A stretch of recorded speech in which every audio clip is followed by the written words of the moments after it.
تھوڑی دیر بعد دونوں نے مل کے کھانا کھایا۔ زین کھاتے کھاتے اسکول کی شرارتیں سنانے لگا، جسے سن کے عائزہ کے چہرے پر ایک کی مسکراہٹ آ گئی جو اس کے تھکن کو کچھ دیر کے لیے مٹا دیتی تھی۔ کھانا کھانے اور برتن سمیٹنے کے بعد عائزہ نے زین کو پڑھایا اور پھر اسے اپنے ساتھ بستر پہ لٹا دیا۔ زین بہت جلد گہری نیند میں سو گیا، مگر عائزہ کی آنکھوں سے نیند کوسوں دور تھی۔ وہ اندھیرے کمرے کی چھت کو گھورتے ہوئے سوچ رہی تھی کہ کب تک اس کی زندگی یوں ہی خوف اور مجبوری کے حصار میں رہے گی۔ کیا کبھی ایسا دن بھی آئے گا جب اسے کسی کے ڈانٹنے یا نوکری جانے کا خوف نہیں ہوگا؟ انہیں ادھوری سوچوں اور کل کے دفتر کے خوف کے ساتھ جانے کب اس کی بھی آنکھ لگ گئی۔ اگلی صبح سورج کی روشنی کے ساتھ ہی عائزہ کی آنکھ کھل گئی۔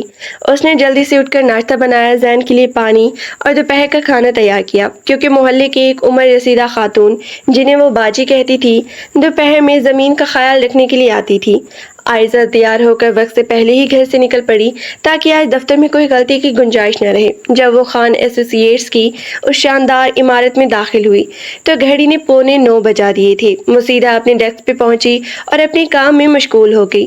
ابھی اسے بیٹھے ہوئے 15 منٹ ہی ہوئے تھے کہ دفتر کے کوریڈور میں ایک ہلچل سی مچ گئی۔ سب ملازمین اپنی اپنی جگہوں پر سیدھی ہو کر بیٹھ گئے۔ عائزہ نے نگاہ اٹھا کر دیکھا تو ارم خان اپنے مخصوص شوبدار انداز میں لمبے لمبے ڈنگ بھرتا ہوا اپنے کیبن کی طرف بڑھ رہا تھا۔ اس نے گہرے رنگ کا سوٹ پہن رکھا تھا اور اس کے چہرے پر وہی مانوس سی سنجیدگی اور سختی تاری تھی۔ ارم چلتے چلتے اچانک رکا، اس کی نظریں عائزہ کے ڈیسک پہ آئیں۔ اس نے ایک سرد اور تیکھی نگاہ عائزہ پہ ڈالی، جس سے عائزہ کا دل ایک بار پھر اچھل کر گلے میں آ گیا۔